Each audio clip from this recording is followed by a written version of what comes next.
Hello, everyone. Nice to see you again just before the new year. And today, I'd like to continue talking about some of the critical thinking issues. A little bit of a loose conversation, maybe not an exactly formal logic textbook one. But what I'll talk to you about is unstated premises. You remember we covered in the previous examples, if you go back to my earlier videos, what are the premises, what are the arguments, how you go from premises to conclusions, what are deductive arguments and what are inductive arguments and something in between. But today I'd like to talk to you about the most difficult challenge that we make in terms of, of course, you like to know what the formal logic is, but what you'd really like to understand is what people mean when they say to you something. And sometimes things are always, quite often they left said, yeah. And that happens, there are a number of reasons. I think I'll talk to you today. It happens because people assume that it's very obvious. They may forget mentioning that, or they willfully don't mention it, or they just try to mislead you. And I think this is very important to make sure our arguments are clean enough. So I'll try to share the screen with you now and give us a little bit on a presentation here. Today we'll talk about danger of unstated premises. The reason why I'm talking about them as danger is, well, people make their arguments not clear, and it's not always because they forget, maybe because they don't want you to know what they're trying to do. Yeah. So first, what is the unhidden premise? Well, the premises, you can call them unhidden, hidden, missing, hidden assumptions, so on. These are typically in a simple deductive argument. It's a very simple statement. So coming back to our old logic exercise with Socrates. So you could say, hey, Socrates is a human, therefore Socrates is immortal. Yeah. So obviously there's a group of things which are called men, yeah, and there's a group of things that are mortal, yeah, and Socrates is a man, human, and therefore is immortal. Now, what is unstated here? That men are mortal, yeah. So you could say men are mortal. And then if the men are mortal, then of course Socrates is mortal. So, of course you would mention it, right? Because you're not needed to explicitly state that, right?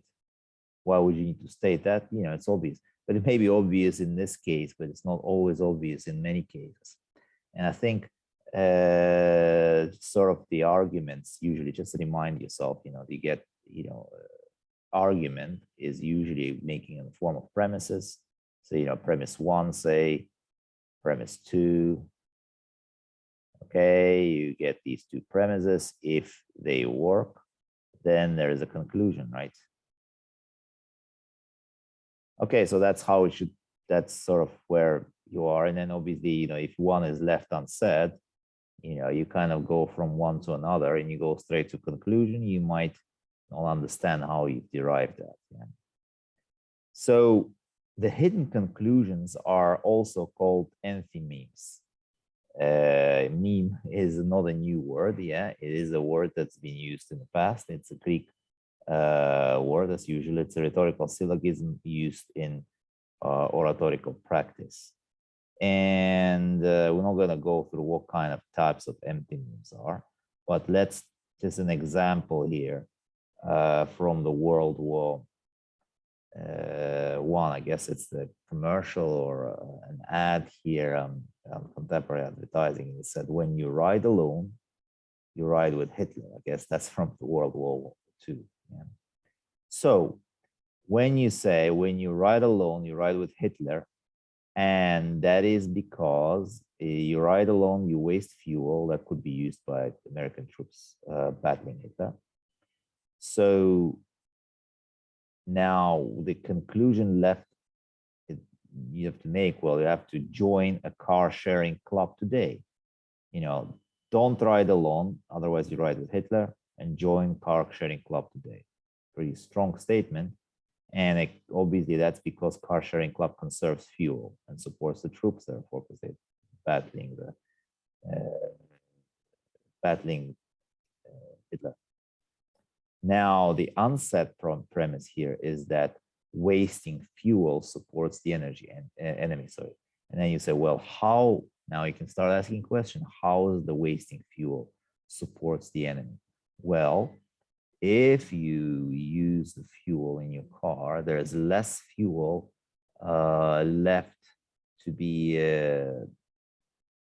exported to the army or used by the army. So it just means that more petrol has to be produced. And that's sort of where it is, the hidden premise is. Yeah, now you could say, well, is that necessarily true? Well, maybe there's an unfinished, unlimited supply of fuel. And would you not then use that? Now, there are some other examples, and I'm just going to go through this picture. It's not a pretty picture there, but say I'll have a number of these examples, and they will become more controversial as we go through them, right? So I hope you can understand what I'm trying to do here. So say we should ban GMO crops because they are not natural, right? So you just go to the first premise, yeah? So imagine that we kind of didn't get that hidden, premise is not yet there. So let's go straight to here. And what do you see? So we should ban GMO crops because they're not natural. So the premise is the GMO crops are not natural, and therefore we should ban them. Now, there is actually a hidden premise here. We should reject foods that are not natural. So we shouldn't eat foods that are not natural. And that's a one premise. There's another hidden premise here.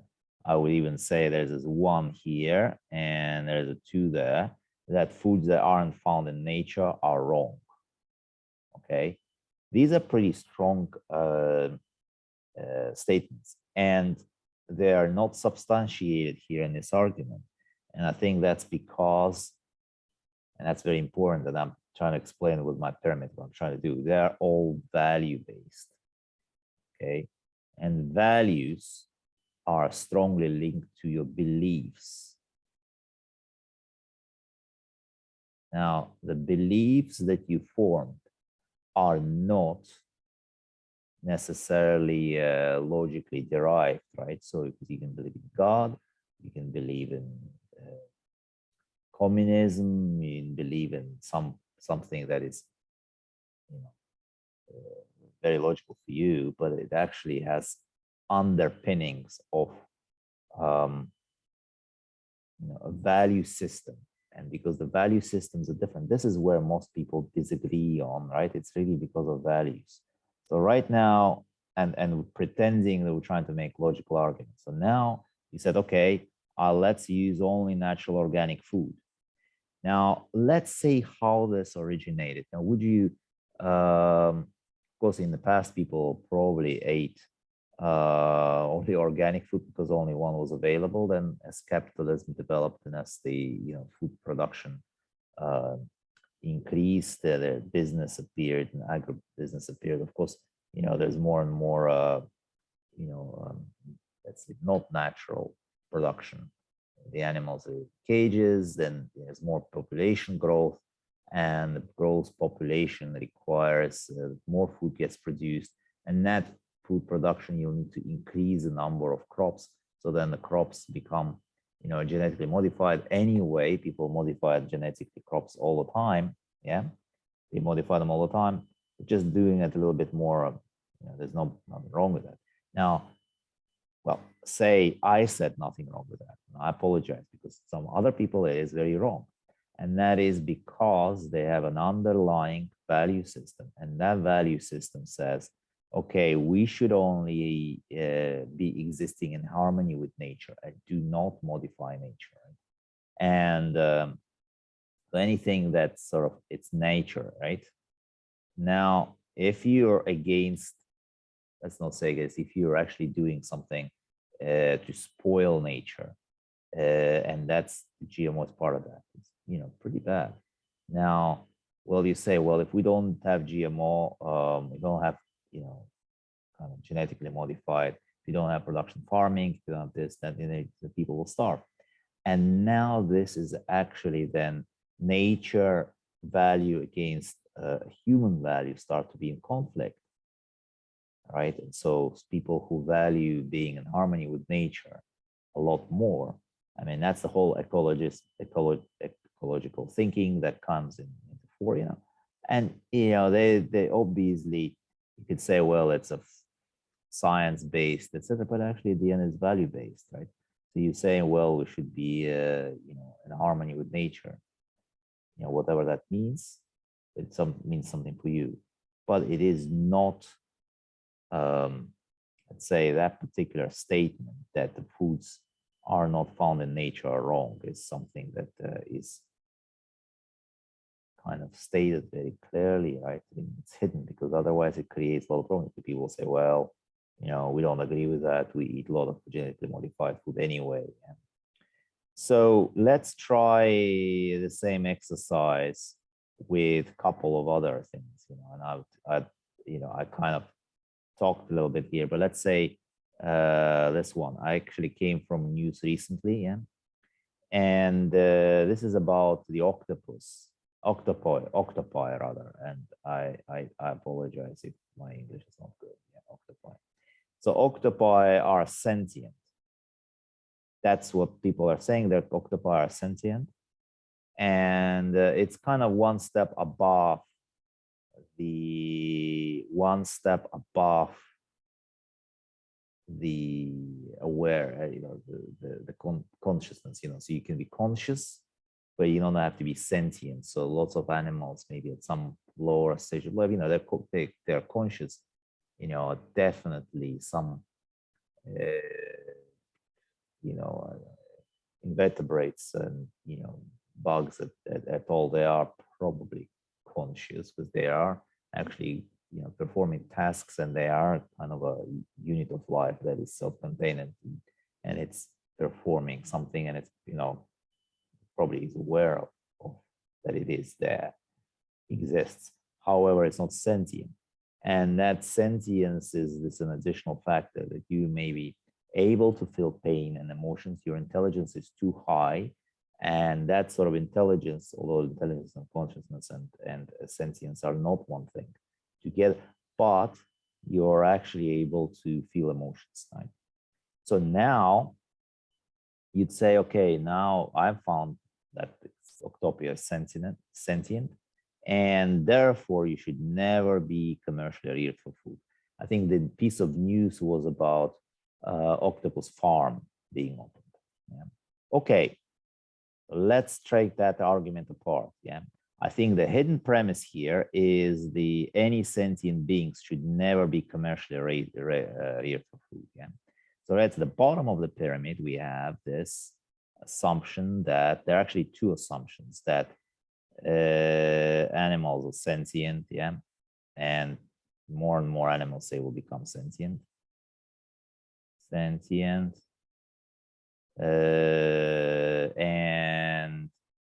should not be reared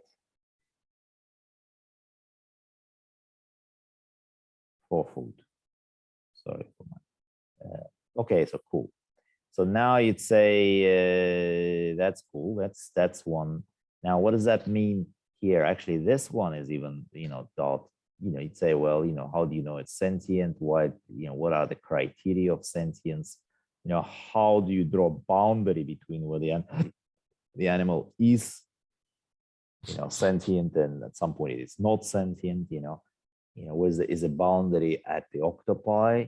Is the boundary, I mean, it used to be higher, but is the boundary going deeper and deeper into the animal kingdom?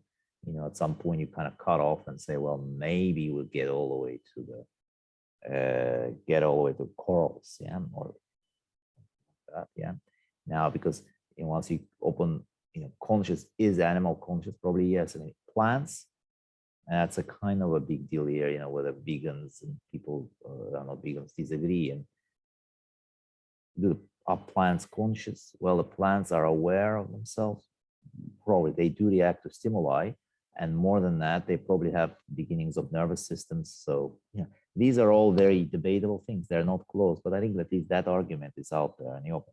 But the second argument is also quite interesting. It says any sentient beings should not be reared for food and shouldn't be eaten ultimately, but because they are sentient and they suffer just like you and me. Yeah?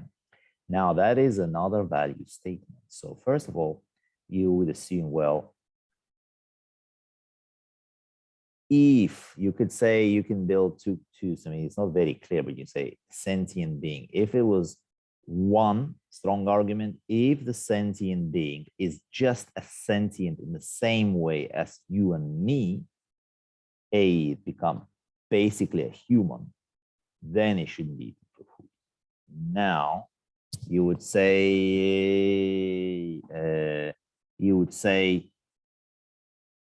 that's probably it's humanism. Probably definitely don't advocate cannibalism here at this chart, but that's sort of clearly being more humane, and don't eat things that are alike you or like you or basically just like you. Now, unless you are not completely rejecting of any food of natural origin, then there will come a point to say, well, at which point, then if it's not sentient the same way as you are, but in a different way, then the argument is about really harm, nature again. Yeah, it's again naturalistic argument, nature. Yeah, it's again the ecological argument, and it's also compassion argument. Yeah, compassion and empathy. So you extend empathy. So then it is the empathy gets extended to all. Now you would say, is that something that other people share? No, maybe other people actually don't think that they should be extended. So you mean it's kind of like, at which point you stop. So in previously, we stopped at, at some point, like, maybe our tribe, yeah, something like that, ours, yeah. Then just say, okay, just go to all humans, then go to all sentient animals, and then you go to all animals, okay, and then you will go maybe to all, and that's because if you go the animals, maybe extend empathy to all living, yeah, all living. So now you're entering in the world of almost a religious world now, believing that we're all connected. So it's how Gaia comes into play, so I'm just putting Gaia here, yeah. So we're all one. And it is probably true that we're all one, but I'm just saying that it is a very interesting how this particular statement hides so much behind it. Yeah, you would say, well, it's just, of course, very obvious. Now, I could say no. I could say I will continue to cut up octopus and eat it, even if the science shows me that they are in some way able to feel pain. Because you would say the counter argument will be like, well, the animals, the animal kingdom suffers, and you're part of animal kingdom, and you also suffer, and you inflict suffering on other animals, just like they do it on themselves, just to make sure you have sustenance. And there's also a whole bunch of, cultural tradition on top of that. And you don't really have that line here. Your line of defense, is right on top. You're not, there with all living beings. You clearly separate yourself from all living beings. And there are good reasons to do both things. So that's one. See how you went there. Second is the word human cloning, like abortion, contraception, pornography, euthanasia are evil. See the word evil here, and should never be allowed. So the hidden premise here is that whatever is intrinsically evil should not be allowed. Yeah. Okay, so there's actually two premises. First of all, you would say, is these three things. So there's actually two hidden premises. Hidden premise one, that equates cloning to pornography and all that. Yeah, so kind of all of them equated. So is that right? I don't know. Maybe it's not right. Why is it as bad as abortion? Okay, contraception, pornography, euthanasia. Maybe there are different degrees of evil. And then the evil is a moral term here. So, or, it says what is intrinsically evil shouldn't be allowed. And I think that argument here, just like the arguments above there, is although probably on the conservative side, but it is a value-based one. If you value human life as sacred, so you will say, okay, I will not want to modify anything that comes from human, just like on the other example, that was an animal based, here you say, well, I believe that humans come in the image of God, and we shouldn't modify anything that God has created, definitely not dabble in this. Also, I wouldn't want human cloning. Abortion, it belongs to the same camp. Abortion would be something that's basically killing an unborn being, which is the same as contraception because it prevents one from creating. And then obviously, pornography and euthanasia, it's the same class. So right now, here and then, all of these become a conservative kind of bits that are difficult. So, and then it's just conceptually difficult because you have this kind of value system that says, well, these things are intrinsically evil. Now, if they're intrinsically evil, second one, they should be banned. And then it's equating evil and bad. Yeah. And then kind of comes against a society that doesn't necessarily recognize, first of all, that these things are evil because they have a different evils because the evil of the modern society are different. So right now you get some of these people coming here and say, hey, why do you do that? And, it's kind of two values clash. Now, final one, I'll try to get exercise here. There's a little bit more space left, so I'll try to write it down. So it says you should should cut contact with toxic family members to be able to live normal, happy life. Okay. So your premise, your premise one is that you need to live a normal, happy life. Okay. Lead normal, happy life. Now, conclusion then, cut contact with toxic family members. Okay. So what is the leading thing that's missing here? So the hidden premise is this. Okay, hidden premise is that the toxic family members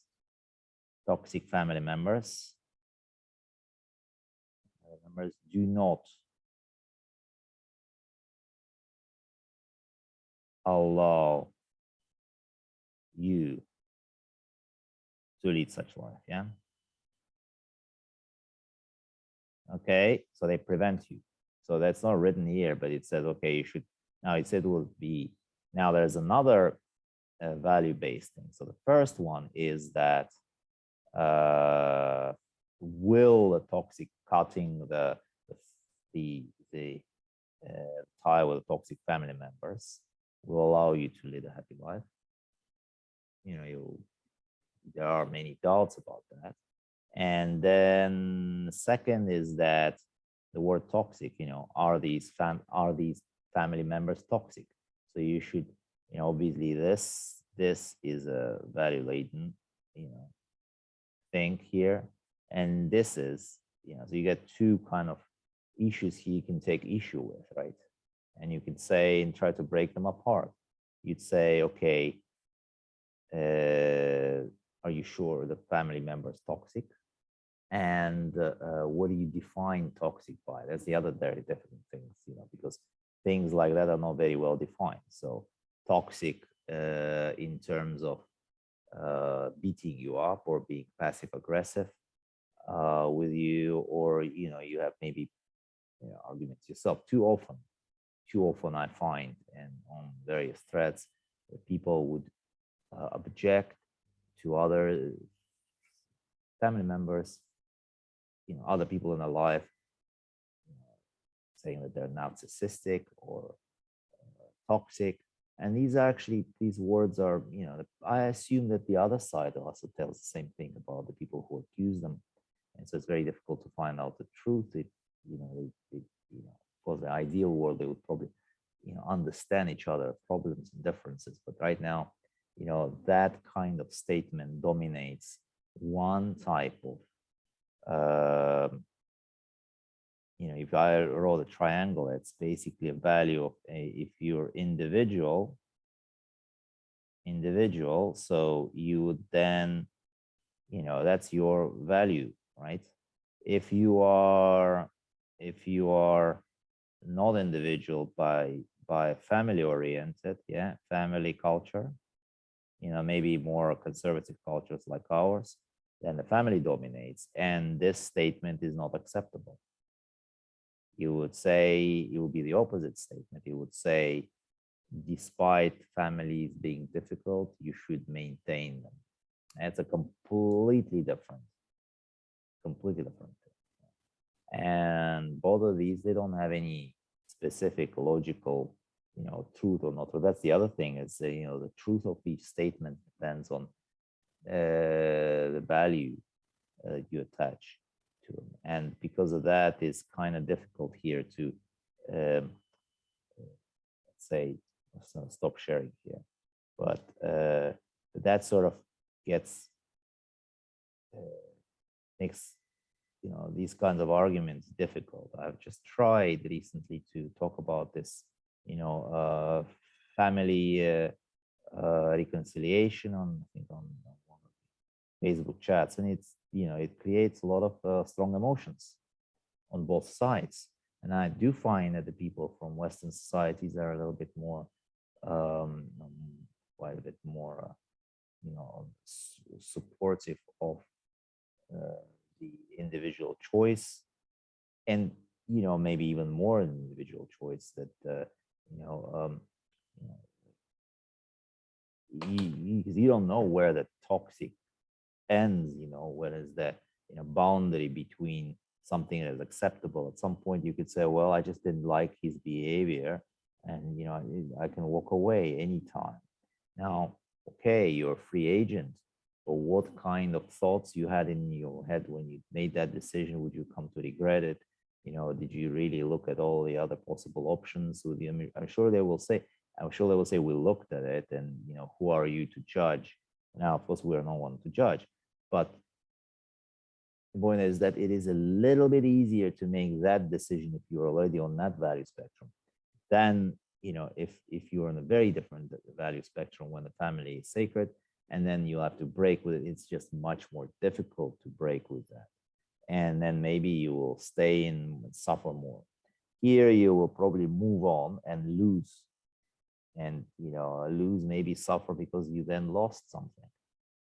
But I just trying to show how equal um, these are, and these choices are. And unfortunately, the West societies are moving in that direction.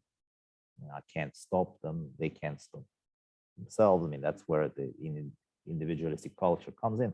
But my objective here in these discussions is to show through critical thinking that these are not, a lot of these things are not science-based facts, factual statements or assertions, but they're specifically value and belief driven.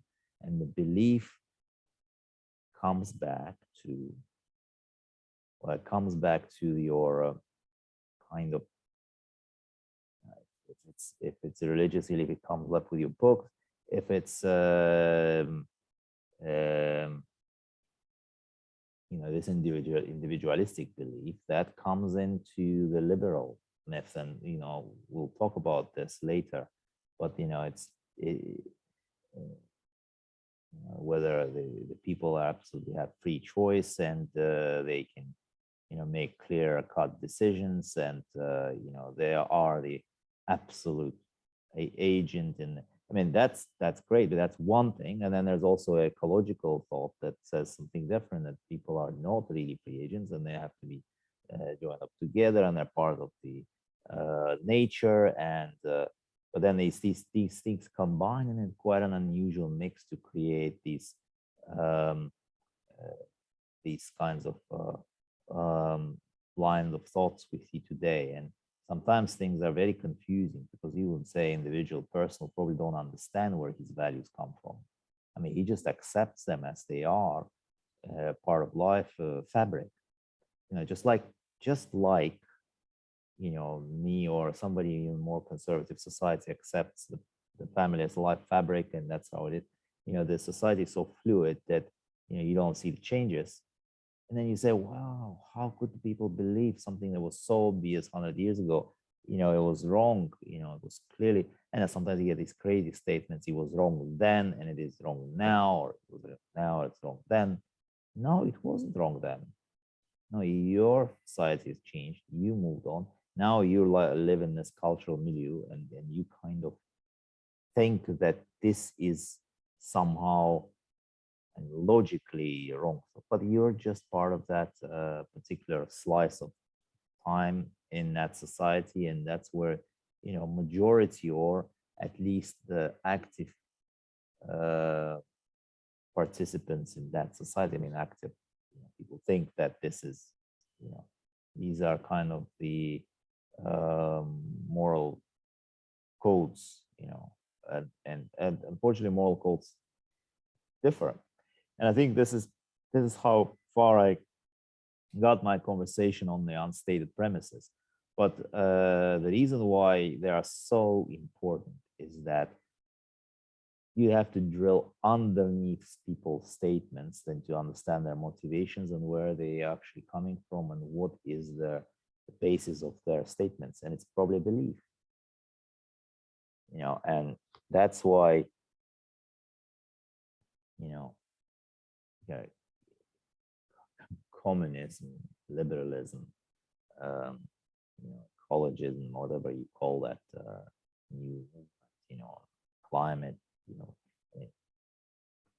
like probably struck capitalism, right? So yeah, I mean, so liberalism and capitalism is a big one, about, and I probably talk about it separately, right? So all of these are value-based judgments. All of it, and they come to specific. They will actually come to the people who originated them, John Locke and all these other philosophers for liberalism. So, we will try to view through critical thinking lens and see how they're applicable, but the people don't know. They just use what they have in that hand.